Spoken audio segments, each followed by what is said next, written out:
Sean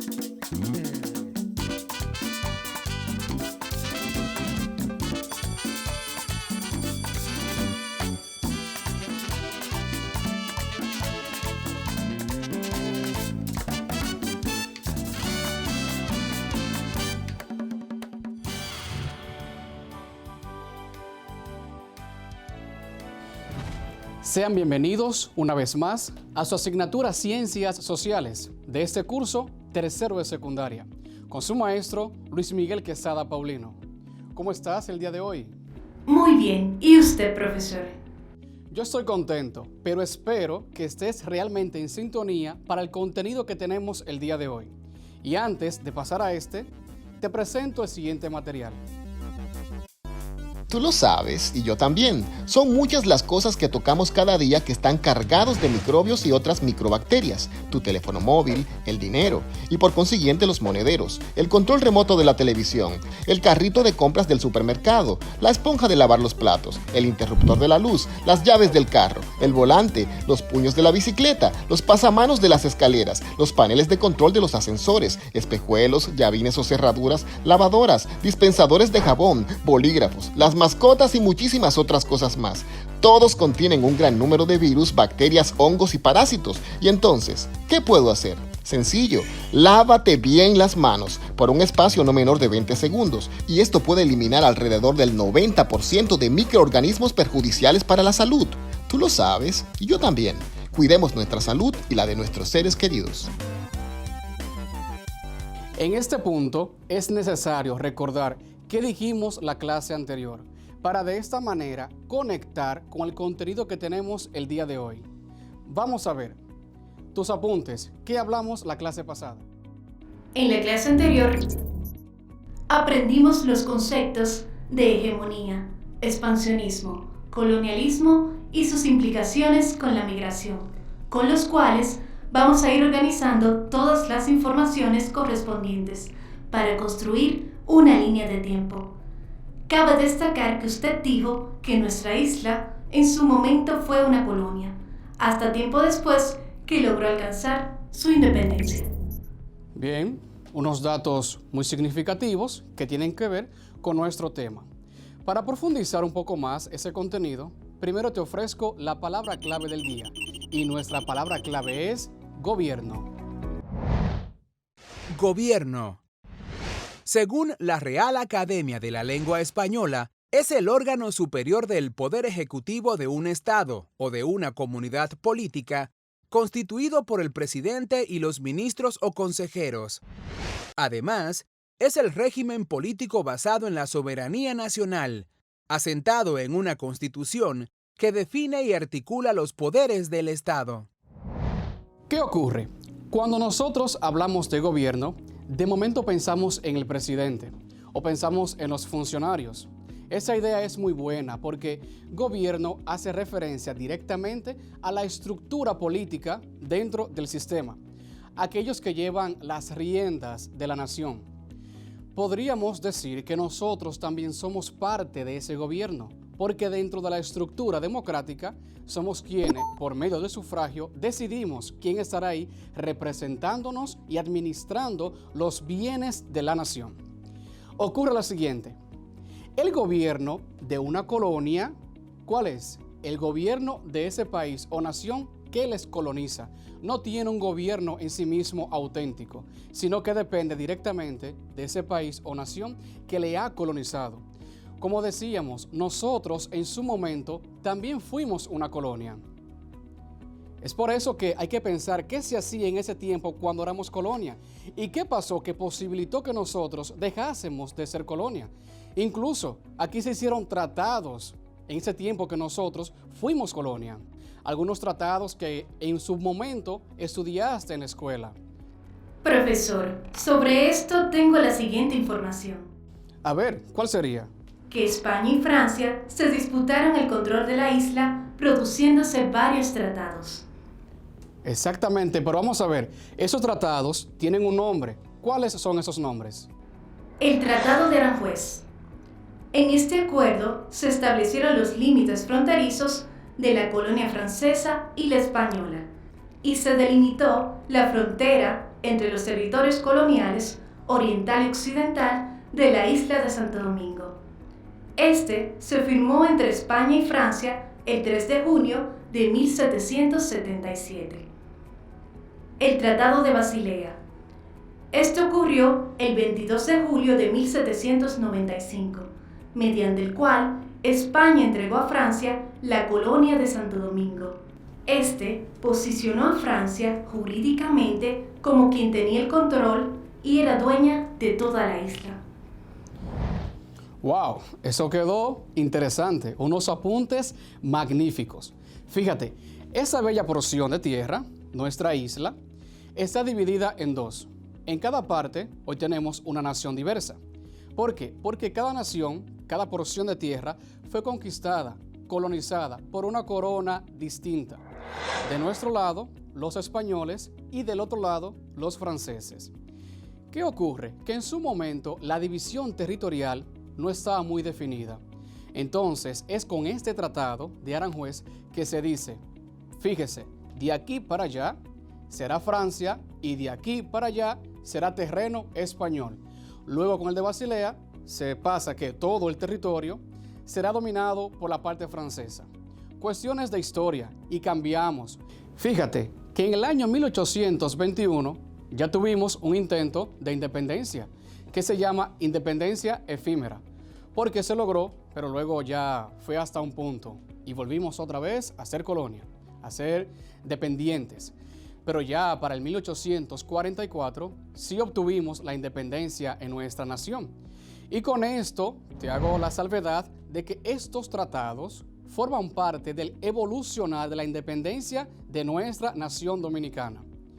Y así como nosotros, países en África, en Australia y otros países acá en América tuvieron ese proceso, porque para dejar de ser colonia es necesario, vital, eminente lograr la independencia.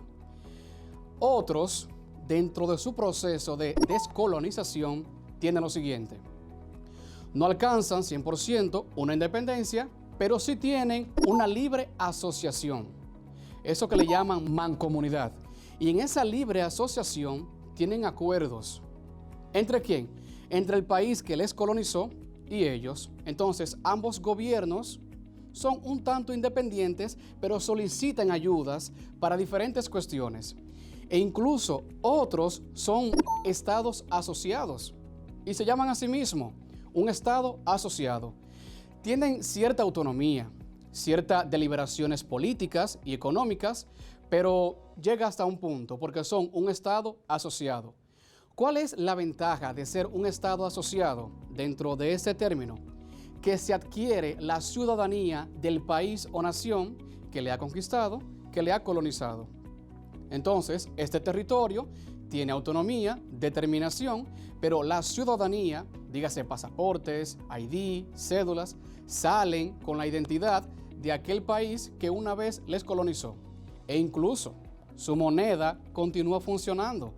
Ese país no tendrá una moneda auténtica, sino que continuará utilizando la moneda del país que una vez les colonizó. Se da un paso luego de esto, ya cuando dejan de ser colonizados.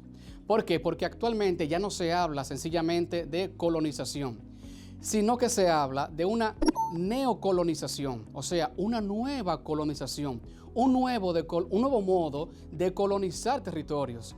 Ya no será por medio de conquistas, por medio de guerras, de opresiones de libertades. Hay un modo diverso. ¿Por dónde entra esto? Por la economía. La economía juega un papel fundamental para la reestructura, incluso de una organización mundial, referente a ¿qué? A la autodeterminación y autodominio de una nación. Y ahí entra la neocolonización, una nueva manera. ¿Y qué se hace? Una presencia dentro de los dictámenes políticos que apunta a la economía, una presencia en la regulación de precios que tiene que ver específicamente con la autodeterminación de lo que dicen esos extranjeros. Y fíjate, hay varios puntos dentro de este tema. 1. Una desigualdad económica. Los países que una vez fueron colonizados son en su mayoría países subdesarrollados. Entonces generan una materia prima, y esa materia prima, ¿qué es? Vendida. ¿Hacia quién? Hacia aquellos que una vez fueron los colonos. Vendida hacia aquellos que hoy son potencias. ¿Y qué ocurre? Que si aquí se produce 100% de un artículo, de momento el 70% de ese artículo es exportado hacia un país desarrollado. Y tú dirás, bueno, ¿pero eso genera ingresos? Sí, pero es parte de la neocolonización. ¿De un modo de qué? Que dependemos de otras naciones en cuanto a las compras de esas materias primas. Llegado acá, ¿tenemos alguna pregunta? Así es, identifico algunas preguntas vía redes sociales. ¿Cuáles? Paola Hernández, desde Guaymate, La Romana, nos pregunta: ¿hasta qué punto existiría la dependencia económica? Hasta el punto que dentro de la nación, que aún es un país subdesarrollado, tenga la autonomía, empresas disponibles, la capacidad obrera y la capacidad industrial de producir, no todo, pero casi todo lo que necesita y consume. Porque resulta que muchas de esas ventas es por necesidad, no solamente por beneficio económico, sino porque necesitamos esa entrada de dinero. Entonces, en la medida que crece la industria y la capacidad obrera, pues esto se va regulando. Por eso se apunta a ser un país desarrollo y se habla un país en vía de desarrollo. No solamente se dice subdesarrollado, sino en vía de desarrollo. ¿Alguna otra? Así es. Jesús Tavares, desde Duvergé Independencia, nos pregunta lo siguiente: ¿cómo se da el proceso de descolonización? Esto se da de manera interna. Resulta que los ciudadanos, aquellos que asumen el poder en su momento, de los nativos, pues deciden dar el paso. Es una conciencia ciudadana, es una iniciativa que viene desde dentro. Pero en ocasiones, la potencia que una vez le colonizó, pues quizás no cuente con los recursos y la capacidad de continuar manteniendo ese tipo de relación, ese tipo de vínculo, y se da que les ayuda en su independencia. Pero en muchos casos se ha dado por medio de guerras y de batallas, buscando una solución eminente a poder alcanzar la independencia. ¿Alguna otra pregunta? No hay más preguntas, profesor. Pues bien, Paola y Jesús, mil gracias por las preguntas que han realizado, porque ayudan a ir aclarando el contenido que vamos impartiendo acá.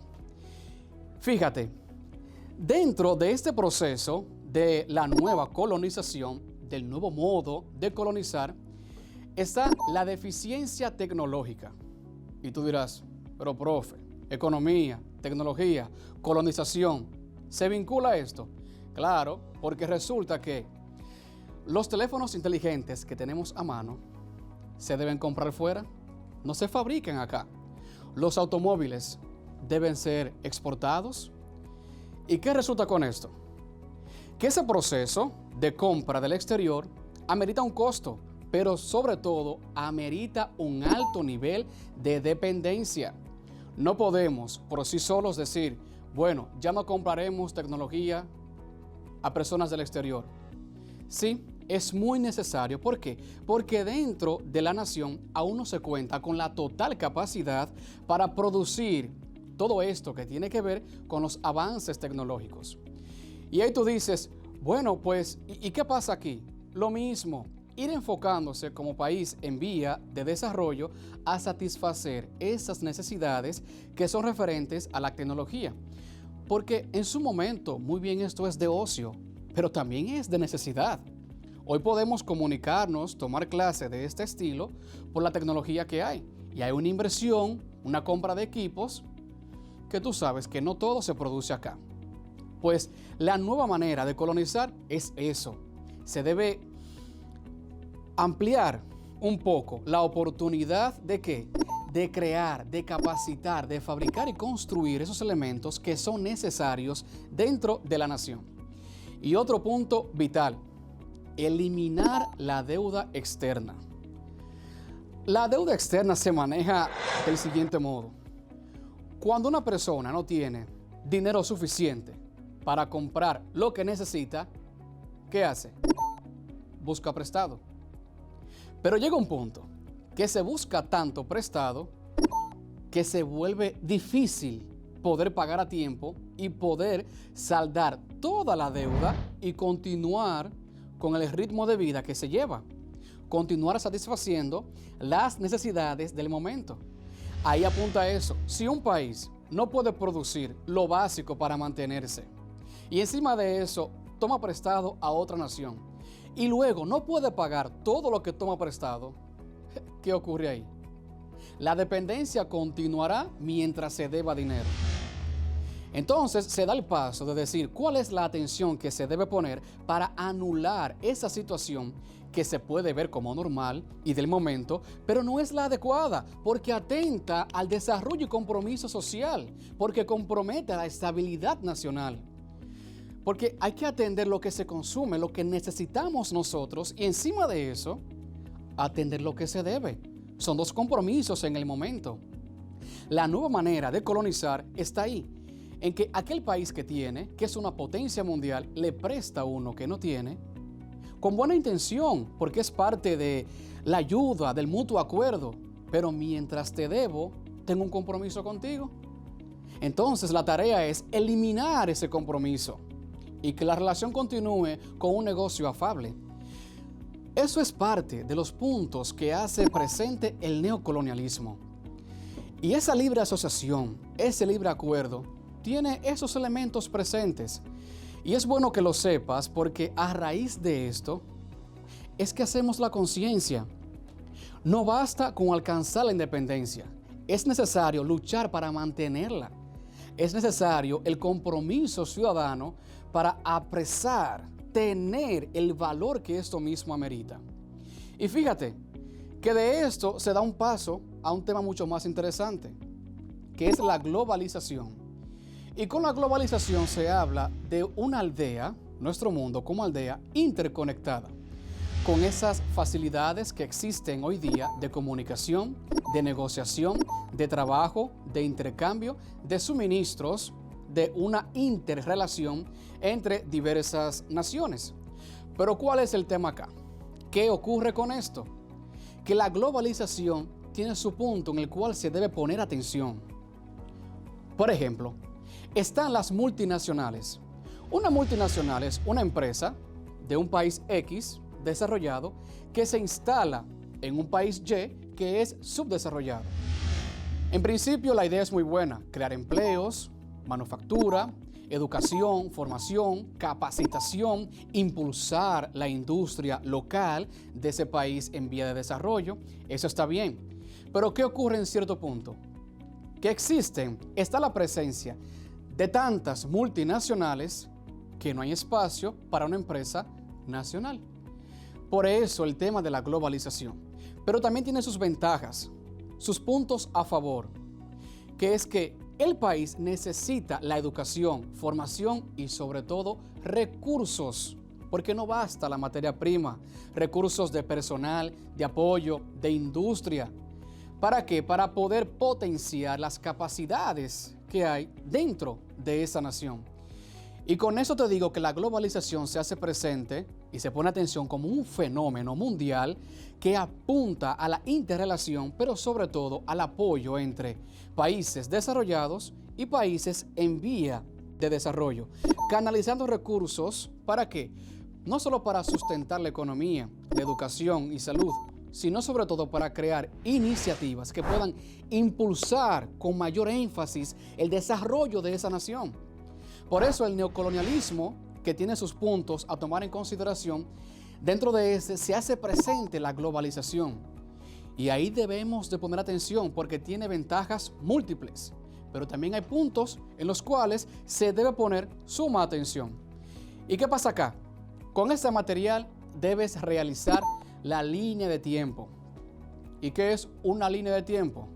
Literal, una línea que tiene varios años y en esos años tú plasma cuáles acontecimientos mundiales o locales tienen que ver con este tema de la colonización. Usted pone su línea, pone los años y dice, bueno, en tal año República Dominicana en su momento era una colonia. En ese año pasamos a ser independientes. En tal año asumimos un acuerdo con tal nación dentro del tema de la globalización. Y luego tú dices, a nivel mundial, tenemos tal país que en tal año creó un acuerdo de libre asociación con otra nación. Cuestión que esta línea te ayude a plasmar el contenido que nosotros hemos expuesto acá, tener claro los años en lo que tiene incidencia esta materia, pero sobre todo tú ser consciente de los puntos a favor y de los puntos a tomar en consideración en esto que es referente a la hegemonía, en esto que es referente al neocolonialismo y sobre todo al tema de la globalización, ¿ok? En el cual tú y yo estamos insertos. Esto es parte de nuestra realidad y por eso hoy es parte de la educación que vamos recibiendo. Incluso apuntando a una conciencia ciudadana de saber del proceso que ha llevado la nación dominicana. Date un tiempo para repasar los acontecimientos que han pasado en nuestra nación dominicana, no solo para valorarla, sino para ver el evolucionar que ésta ha tenido.